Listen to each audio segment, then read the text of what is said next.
Hey, this is Russell Brunson. I'm here right now inside of the Napoleon Hill Foundation after hours. They gave me the key to come here and look through all of the manuscripts, the books, a whole bunch of unpublished things that nobody's ever seen before. And I found some gold I want to share with you guys today. In fact, I'm going to share with you guys 30 ways to overcome failure, because if you fail in any area of your life, it could be a relationship, it could be business, it could be your health. I'm going to show you guys how to overcome that from some secret stuff I learned from my man Napoleon Hill right now in an unpublished book called The Wheel of Fortune. So hope you enjoy this video to show you how to overcome all failures.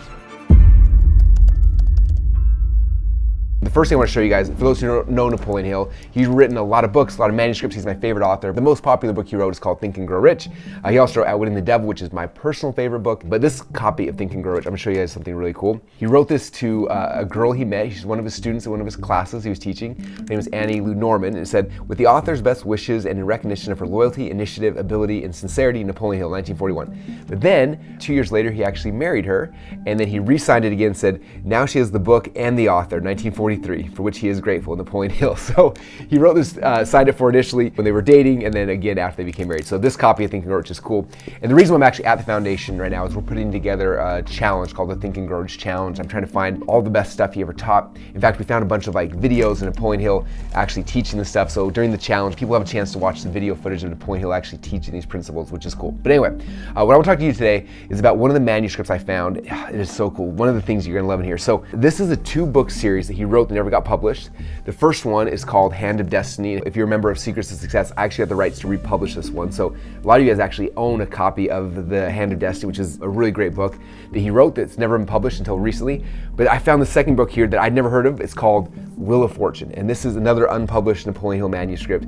And so today I read about 75, maybe 80% of it. I sat here and I read it and got so many good ideas and so many things I want to share with you. In fact, the one that's most important, which is what I started this video talking about, he's calling this thing the Wheel of Fortune. So again, this is not something he wrote 20 years ago. This is before the TV show Wheel of Fortune was ever on. This was his thought. He kept thinking about success in life, how it's like a wheel. In fact, on the title page here, there's a quote, "There's a wheel on which the affairs of men revolve, and its mechanism is such that it prevents any man from being always fortunate."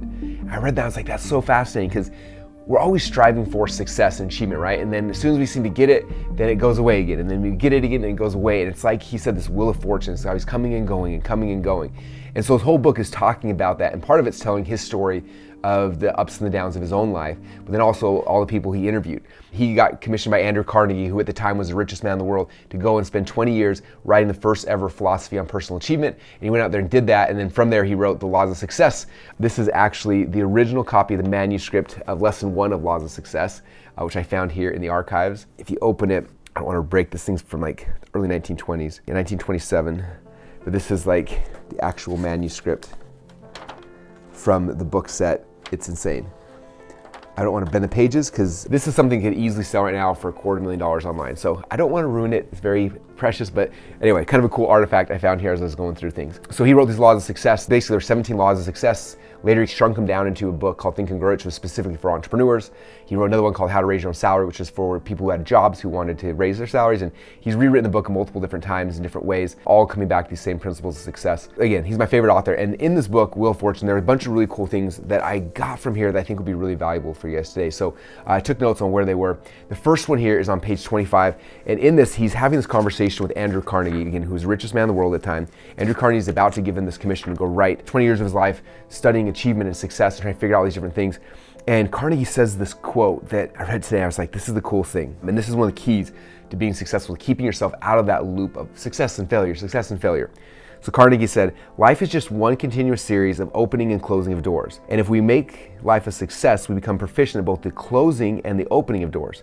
The successful person firmly and definitely closes behind him the doors to every person, every thought, every experience which causes him annoyance or failure. The unsuccessful person leaves open behind him the doors to every experience he's had and every person who has damaged him, with the result that he makes the same mistake over and over and over again and permits the same enemy to sneak in by the open door and defeat him at will.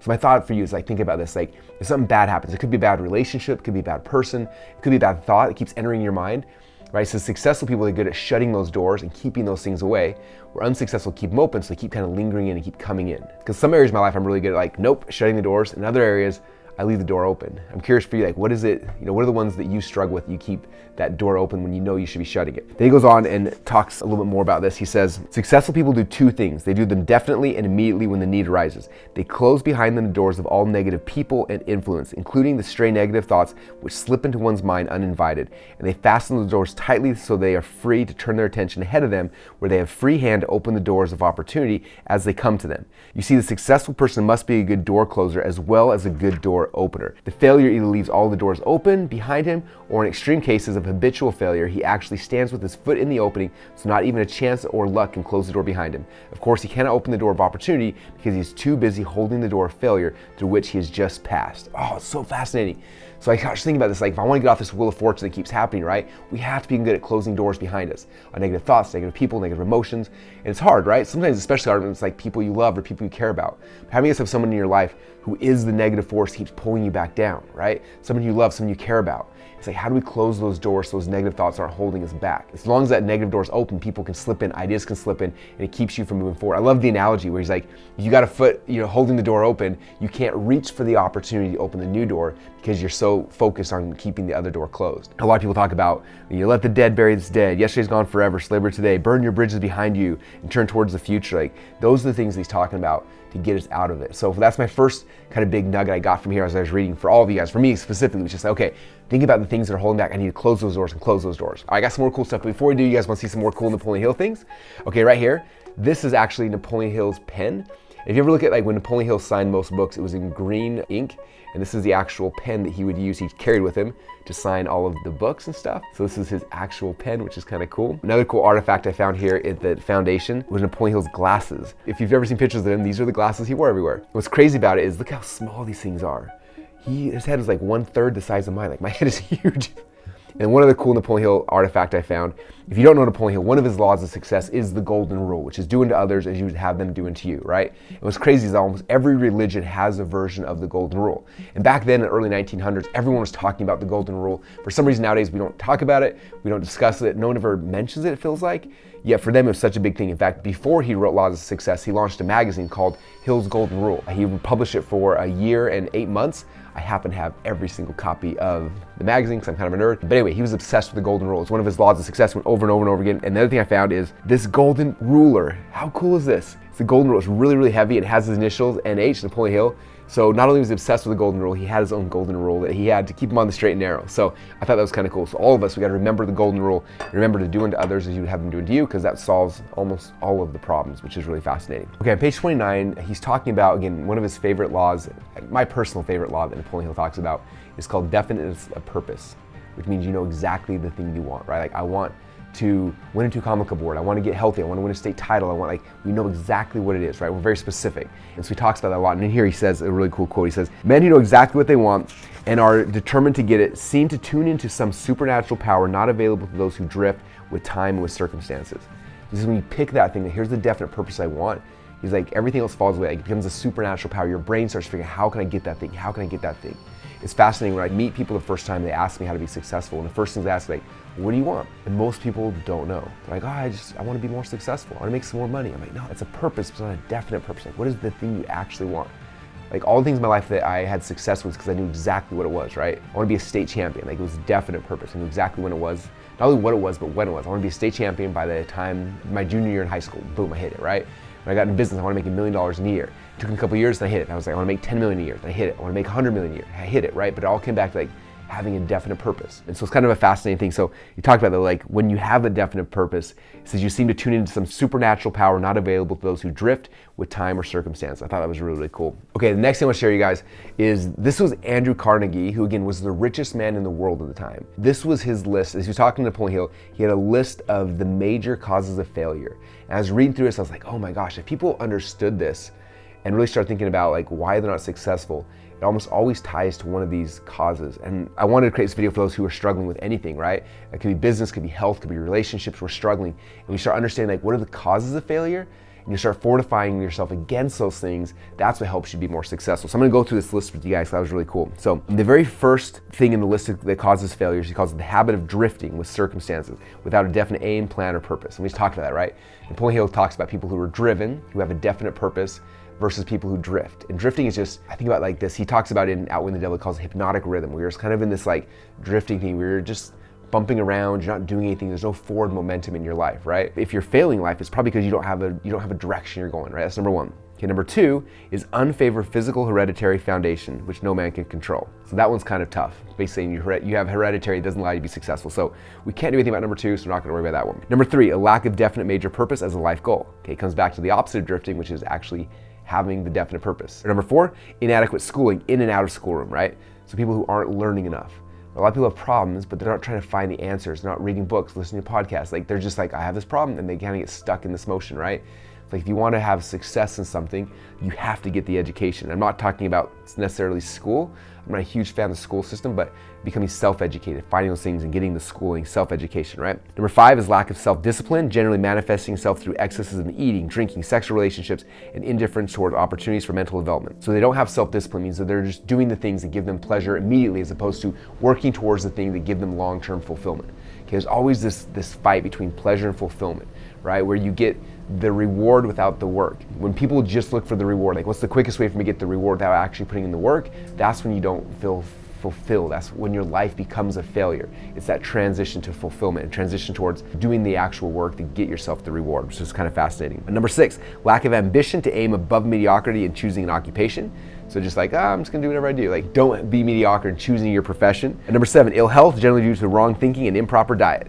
Okay, health is when we can control 100%. Like we can control what we put into our mouth, right? That's a simple thing to do. So ill health. And number eight, unfavorable environmental influences during childhood. That's a hard one to overcome. A lot of people are raised in bad circumstances, bad areas, bad things, and that's when we have to figure out how to get ourselves in a spot where we can change our environment, our circumstances. Nine, lack of persistence in carrying through on finishing what one begins. A lot of people who start a project, but they're not good at finishing a project. Starting a project, anyone can do that, but unless you finish it, it doesn't actually matter. So that's number nine. Number 10 is negative personality in which habits offensive to others are developed. A lot of times in the laws of success, Napoleon talks about having a positive personality and a pleasing personality where you can get along with people. This is talking about the cause of failure is having a negative personality, right? You have to learn how to communicate with other humans and be happy and have energy and excitement, right? Number 11, lack of understanding and control through transmutation of the emotion of sex. I'm not gonna go deep into that one, but obviously there's a whole bunch of problems if you can't control that part of your life. Number 12 is uncontrolled desire for something for nothing, usually expressed in dishonesty and the habit of gambling. The reward without the work.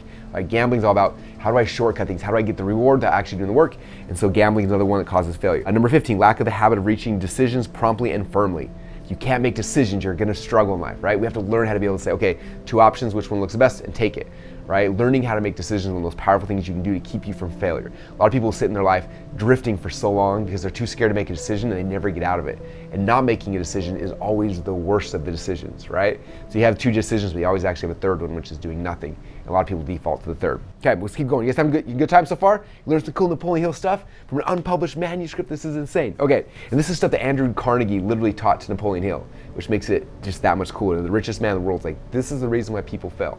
Like, what does he know that we don't know? Like, these are the things. Okay, number 14, one or more of the 6 basic fears. There's 6 basic fears we have in this, focusing too much on fear of poverty, fear of criticism, fear of ill health, fear of loss of love, fear of old age, fear of death. Number 15, wrong selection of a mate in marriage. I always tell people you can only be as successful as your spouse or significant other will allow you to be. So make sure you're picking the right mate in marriage. The habit of being overcautious in personal relationships. So it's negative to be overcautious. So you need to be willing to go all in on relationships and get to know people, even though it can be scary, even though there can be risks associated. Don't become overcautious in personal relationships. Number 17 is lack of all form of caution. So some caution is good, otherwise you're gonna get some failure. Number 18, wrong choices of association in business and social relationships, picking the wrong friends, right? Number 19, wrong selection of vocation or total neglect to make a choice. It's not having a job you want. We're not picking it all. Number 20, lack of concentration or effort. We gotta learn how to concentrate. Number 21, the habit of an indiscriminate spending without a budget control, income and expenditure. Don't be spending how much money you don't have. Learn how to budget your money. Don't spend more than you make. It comes back to what I always talk about, like you need to produce more than you consume. If you're consuming more than you're producing, that's where the imbalance happens, right? In health, right? Like if you are consuming more calories than you're burning, that's when you gain a lot of weight, right? This is true in all areas of life.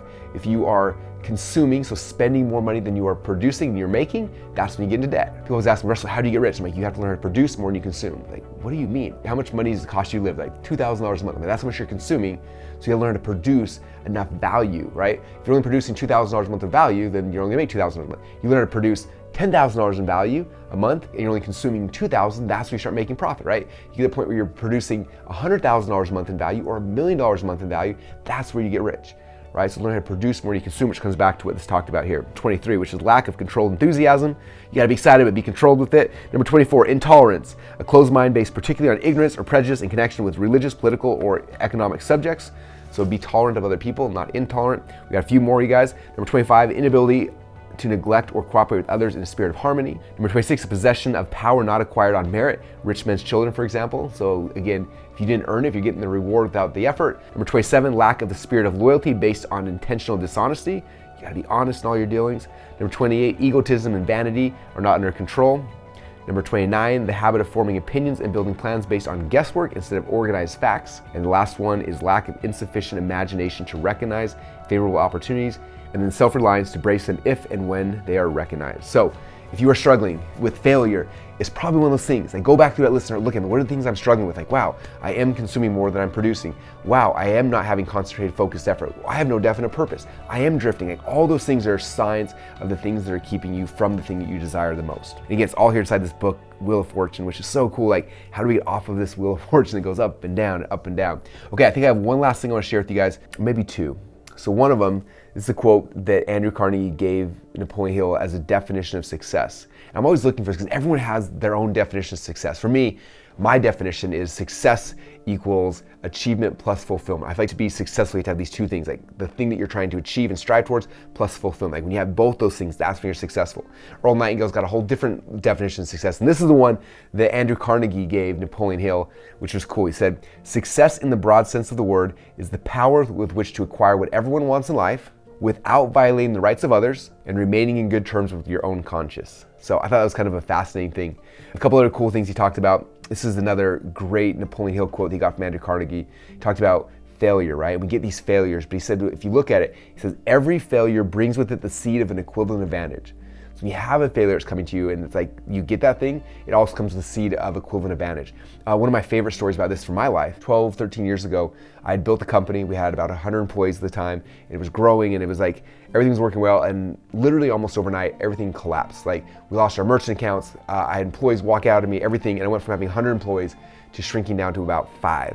And I had to get on my lease. It was definitely the most dark and painful time of my life. I had friends who I thought were my best friends who walked out on me. I had family members who worked for me who literally walked out on me. Like, it was really weird. Like, it was a really hard time in my life. My biggest failure at the time. And I remember thinking, like, I'm a failure. And it took me 3 or 4 years to rebuild from that failure. But in the rebuilding, I shrunk down to 5 or 6 employees. We got this little tiny office. We were trying to figure things out. During that process is where, when we were trying to figure out what we were gonna do with our lives, I bought a company that I couldn't afford, but I bought this little company. Long story short, I needed a programmer who knew Ruby on Rails. I didn't have a Ruby on Rails developer. I couldn't find one. I put an email out to my list and I met Todd Dickerson, who became my partner in ClickFunnels. And Todd started working with us. And from there, from the seed that was planted during that failure, grew a company that's now done over $1 billion in sales called ClickFunnels. It's just fascinating. So that quote is so powerful for all of us. Like, every failure brings with it the seed of an equivalent advantage. So like when you're going through failure and struggle, it's like looking like, what's that seed? I don't know what it is yet, but somewhere in there, there's coming a seed that if I plant it, and if I water it and I nurture it, it's gonna grow into something amazing, okay? And it's always easier in hindsight to see it, but having faith in the moment of the failure, like, okay, I don't understand this, doesn't make any sense. I believe God's got a plan for me. There's a seed somewhere. I'm gonna keep planting this and watering it. Hopefully it sprouts into something amazing. Another cool thing that Napoleon Hill talked about, he says, success and failure often hinge upon a person's interpretation of the obstacles he encounters, whether he accepts them as a stumbling block or a stepping stone, a permanent failure or a temporary defeat. So when there's failures come, like the difference between someone successful and someone's failure is how you look at those failures, right? Is it a stumbling block or is it a step to the next opportunity? Which was such a cool analogy as well. He said, anyone can quit when the going becomes hard, and that is exactly what the drifter without major purpose or plan in life does. But you are no drifter. You have a definite goal worthy of all the sacrifices and struggle you can put into it. All right, I got one last thing. So again, to come back to the story I started with, Napoleon Hill, when he was a young man, went to Andrew Carnegie, the richest man in the world, and he had a 3-day interview with him. He interviewed him for a magazine, and during those 3 days, Andrew Carnegie gave Napoleon 3 principles. And Napoleon said at the end of those 3 days, he said it was the nucleus of what became the laws of success. Okay, and the laws of success, again, this is the original manuscript from it, but the laws of success was, in fact, I have the actual manuscript for laws of success right here behind me. I'm gonna show it to you guys real quick because this is one of the coolest things in the world. I do not own this. I wish I did. I could sell this on the market today for probably $2.5 to $3 million, which is crazy. And this is the actual hand-typed book, The Laws of Success. So this is the size of the book. Like, this is insane. So Napoleon Hill interviews Andrew Carnegie and then goes on a 20-year journey to write this book set, right? And it's insane. And in here, there are 16 laws of success. And throughout time, Napoleon Hill changed it. Eventually, he partnered with W. Clement Stone. They added 17 laws. So depending, you might hear there's 16 laws of success. There's 17, but there's been times there were 15. But this is like the laws of success. And when he finished with Carnegie, he said Carnegie gave him 3 laws. He said this became the nucleus for the entire work that was his entire life. For laws of success, for Think and Grow Rich, for all these different things. Like, this was the nucleus of the information he got from Andrew Carnegie. So the 3 things. The first day, he spent the entire day teaching him about the mastermind principle. Okay, what's the mastermind principle? So you take 2 people in a room, put them together, it creates a third mind, which is the mastermind, right? So if it's just you thinking or just someone else, you put them together, it creates a third mind where now all the ideas become better, right? And he talked about Carnegie, how he built the biggest company on the planet at the time, right? How he became the richest man in the world. He said he didn't know the answer to all the questions, but he got all the people around him to build a mastermind group, and then they went, and then from that, he raised the money, he poured the steel, he did all the things to build Carnegie Steel, which became the biggest company in the world, right? And then Napoleon Hill talked about also like the power of a mastermind, even when you don't know people. Like in Think and Grow Rich, there's a chapter where he talks about, he calls it his invisible council. And some people think it's kind of woo and weird, but he's like, I couldn't afford to have a mastermind group of people. So he said, I thought about my favorite people, like Abraham Lincoln and Ralph Waldo Emerson and all these different people that he looked up to, his favorite authors who had passed away, and he thought about them. So he'd have an idea, he'd sit there, he'd start thinking like, what would Lincoln say? What would so-and-so say? And he'd read their books and stuff, and like from there, ideas start popping into his head. Right? So like, even if you don't have a physical mastermind, you can still like visualize people, and these ideas will come into your head. And he talks about actually in the Wheel of Fortune book. So the mastermind principle is the first thing. The second one was the principle of definite purpose, knowing exactly what you want. And number 3 is the principle of the habit of profiting from your failures. So looking at your failures not as stumbling blocks, but as stepping stones, right? Learning how to actually do that. And so those became the 3 principles, and he gave those to Napoleon Hill. And if you read his books, those are some of the 3 core principles initially. And then from there, Napoleon Hill went on his journey where he went and interviewed Henry Ford, who built Ford Motor Company. He interviewed Thomas Edison. He interviewed all these different people. And from there, kept learning from all these different people and started adding these different laws of success and principles to it. But the beginning were these 3, and still 3 my favorite. The mastermind principle, the principle of definite purpose, and then the principle of the habit of profiting from your failures. So if nothing else you get from this, learn those 3 things, right? Build a mastermind group, choose a definite purpose, and then go through all the things we talked about how to not fail. Like going through that list I just went through earlier, right? These are all the ways that people fail in life. Like go through that list, figure things out, figure out how to not have those things happen to you, learn how to close the doors behind you to the failures, to the negative thoughts, so you can keep moving forward. And those are some of the things I learned today as I was studying this insanely cool manuscript for a book that's unpublished, no one knows in the whole world, called Wheel of Fortune by Napoleon Hill. I hope you enjoyed the summary and got some cool ideas from it. If you did, let me know your favorite thing. Was it something from Wheel of Fortune? Was it the idea of closing the doors? Did you like seeing Napoleon Hill's golden ruler? Was it the statue? Was it his cool pen or the eyeglasses? Like, what was your favorite part about this? Let me know. And let me know if you enjoy videos like this where I'm going deep into these books and pulling out some of the cool concepts and ideas that I loved. And if so, let me know and I'll find some more stuff. Again, in this room alone, there's tens of millions of dollars worth of unpublished books and manuscripts that I have a chance to go through right now, and it's a lot of fun. So that's it. Thank you so much for listening and watching, and tune in for the next video where I tell you guys some more cool stuff about this man, Mr. Napoleon Hill.